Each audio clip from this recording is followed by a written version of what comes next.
In the heart of Ravensshire, nestled between crooked alleyways and forgotten bookstores, there was a tiny clock shop. It had no name, only a faded wooden sign with a single golden gear carved into it. Inside, hundreds of clocks ticked in perfect unison, filling the air with a soft, rhythmic hum. The owner, Mr. Alden, was a quiet man with silver hair and hands that never stopped moving.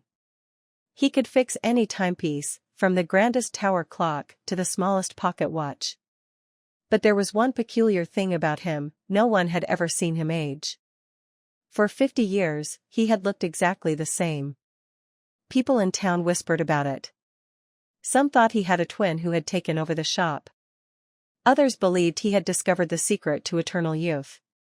But no one ever dared to ask him. No one except Lillian.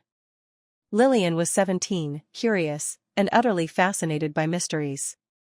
She had grown up visiting the shop, watching Mr. Alden work with gears and springs as if they were part of him. One evening, just as he was closing, she finally asked, "Why don't you ever get older?" Mr. Alden paused. The clocks around them ticked on. Then, with a small smile, he beckoned her closer and led her to the back of the shop, where an ancient grandfather clock stood. Unlike the others, it made no sound. "This," he said, running his fingers over the polished wood, "is my heart." Lillian frowned. "What do you mean?" He opened the clock's glass door, revealing a set of delicate gears, all glowing faintly.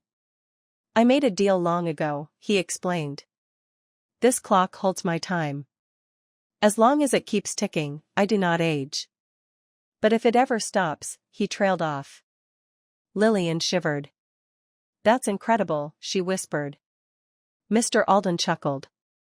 "It is a gift, but also a curse. I have lived far longer than I should have. I have watched friends grow old and leave, while I remain. Do you regret it?" For the first time, he looked truly tired. "Sometimes," he admitted. "But time is a funny thing. We only understand its worth when we have too little of it."